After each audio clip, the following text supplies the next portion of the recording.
চিংড়ি মাছ দিয়ে কাঁচা টমেটোর এইরকম রেসিপি যদি গরম ভাতের সাথে থাকে তাহলে আর কোনো কিছুই লাগবে না।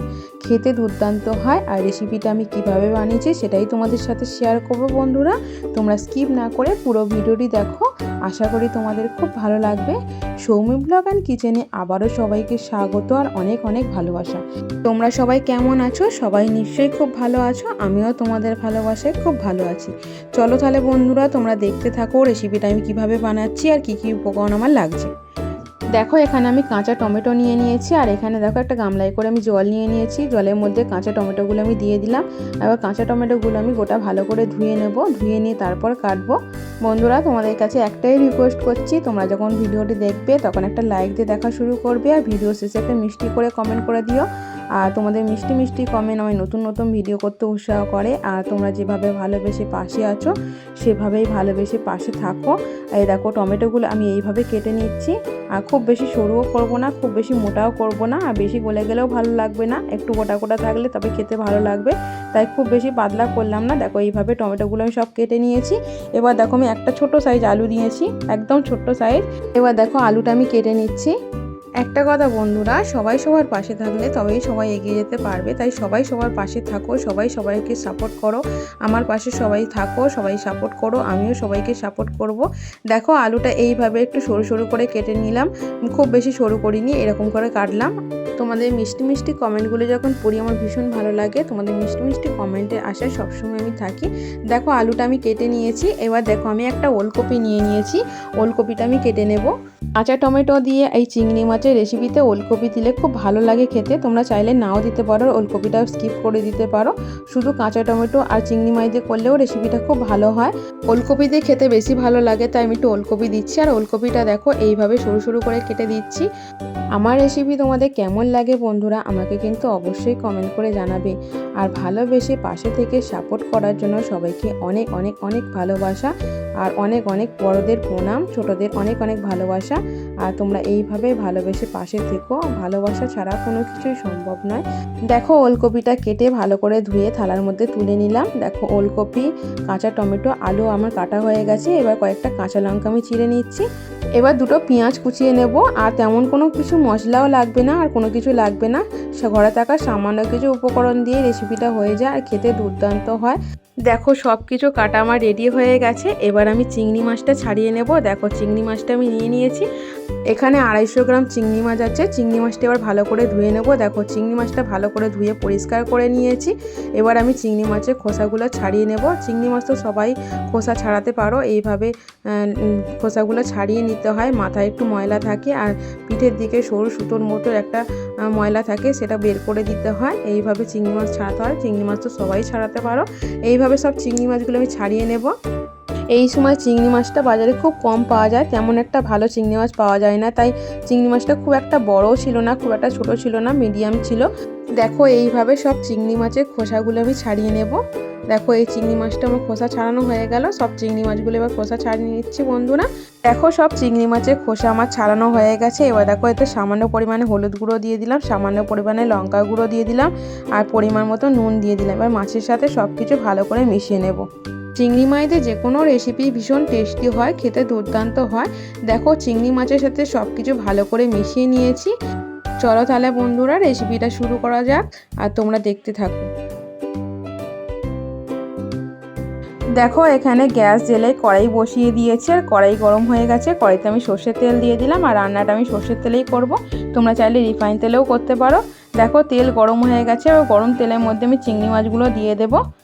দেখো চিংড়ি মাছগুলো আমি দিয়ে দিলাম। এবার চিংড়ি মাছগুলো আমি ভালো করে ভেজে নেব। চিংড়ি মাছ তো খুব তাড়াতাড়ি ভাজা হয়ে যায়, আর চিংড়ি মাছ বেশি ভাজতেও লাগে না, অল্প একটু ভাজলেই হয়ে যায়। আর দেখো চিংড়ি মাছটা প্রায় ভাজা হয়ে গেছে, আর একটু ভাজা হলেই নামিয়ে নেব। তোমরা কে কে চিংড়ি মাছ দিয়ে কাঁচা টমেটোর রেসিপি খেয়েছো আমাকে কিন্তু অবশ্যই কমেন্ট করে জানাবে। আর যারা খাওনি তারা অবশ্যই একবার ট্রাই করে দেখো, খেতে ভীষণ ভালো হয়, ভীষণ টেস্টি হয়।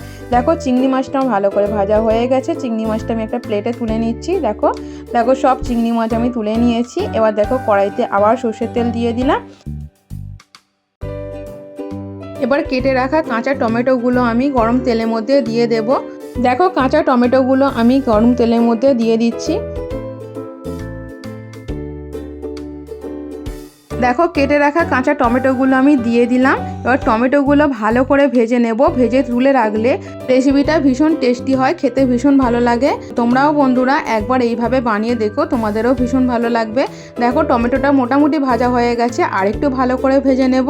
আর দেখো টমেটোটা প্রায় ভাজা ভাজা হয়ে গেছে। এবার আমি এতে পরিমাণ মতো নুন দিয়ে দেব। দেখো আমি পরিমাণ মতো নুন দিয়ে দিলাম। নুন দিয়ে আরেকটু ভালো করে ভেজে নেব। দেখো নুন দিয়ে আরেকটু ভালো করে ভেজে নিচ্ছি। টমেটোটা ভালো করে আমার ভাজা হয়ে গেছে। এবার টমেটোটা আমি একটা পাত্রে তুলে নেব। দেখো টমেটোটা আমি একটা পাত্রে তুলে নিচ্ছি। দেখো সব টমেটো ভাজা আমি তুলে নিয়েছি। এবার ওই কড়াইয়ের মধ্যে ফের সর্ষের তেল দিয়ে দেব। অল্প একটু তেল আছে, আবার অল্প একটু তেল দিয়ে দিলাম। এবার তেলের মধ্যে আমি কেটে রাখা ওলকপিগুলো দিয়ে দিলাম। ওলকপিগুলো একটু ভালো করে ভেজে নেব।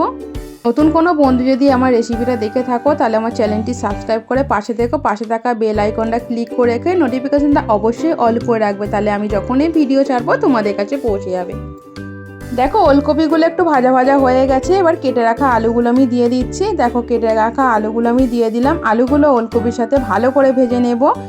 দেখো ওলকপি আলু ভালো করে ভাজা হয়ে গেছে। এবার পেঁয়াজ কুচি আর চিড়ে রাখা কাঁচা লঙ্কাটা আমি দিয়ে দিলাম। এবার পেঁয়াজ কুচি কাঁচা লঙ্কাটা ভালো করে ভেজে নেব। দেখো এইভাবে পেঁয়াজ কুচি আর কাঁচা লঙ্কা চিড়াটা সব কিছুর সাথে ভালো করে ভেজে নিতে হবে। দেখো সব কিছু ভালো করে ভাজা প্রায় হয়ে গেছে। এবার দেখো আমি রসুন বাটা দিয়ে দেব। দেখো রসুন বাটা দিয়ে দিলাম। রসুন বাটাটা দিয়ে ভালো করে ভেজে নেব। রসুন বাটাটা যতক্ষণ না কাঁচা গন্ধ চলে যাচ্ছে। দেখো রসুন বাটাটা ভালো করে ভেজে নিচ্ছি। দেখো এইভাবে রসুন বাটাটা দিয়ে ভালো করে ভেজে নিলে তরকারির টেস্ট ভীষণ ভালো হবে। দেখো রসুন বাটাটাতে ভালো করে ভাজা হয়ে গেছে, রসুনের কাঁচা গন্ধ চলে গেছে। এবার দেখো আমি এতে পরিমাণ মতো নুন দিয়ে দিলাম। টমেটো ভাজার সময় তো নুন দেওয়া ছিল, আর এখানে দেখো এই সবজির মতো নুন দিলাম। নুন দিয়ে ভালো করে ভেজে নিচ্ছি। দেখো ভালো করে ভাজা হয়ে গেছে। এবার আমি কিছু গুঁড়ো মশলা আমি অ্যাড করে দেব। দেখো 1 চা চামচ হলুদ গুঁড়ো দিয়ে দিলাম। 1.5 চা চামচ লাল লঙ্কার গুঁড়ো দিয়ে দিলাম। ঝালটা তোমরা যে যেরকম খাও সেই বুঝে ঝালটা দিও। 1 চা চামচ জিরে গুঁড়ো দিয়ে দিলাম। এবার সব মশলাটা আমি সবজির সাথে ভালো করে কষিয়ে নেব।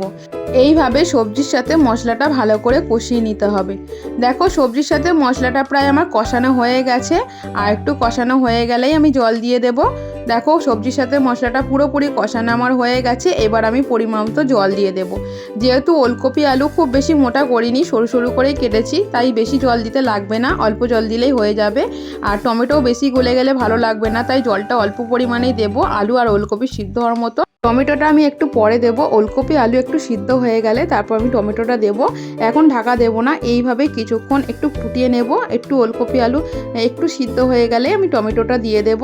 দেখো ওলকপি আলু মোটামুটি একটু সিদ্ধ হয়ে গেছে। এবার আমি টমেটোগুলো দিয়ে দিলাম, ভেজে রাখা টমেটোগুলো।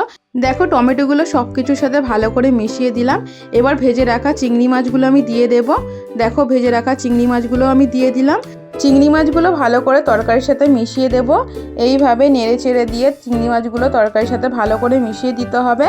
এবার আমি গ্যাসের ফ্লেমটা একটু লো করে কিছুক্ষণের জন্য ঢাকা দিয়ে দেব। বেশিক্ষণের জন্য নয়, 4-5 মিনিটের জন্য ঢাকা দিয়ে দিলাম।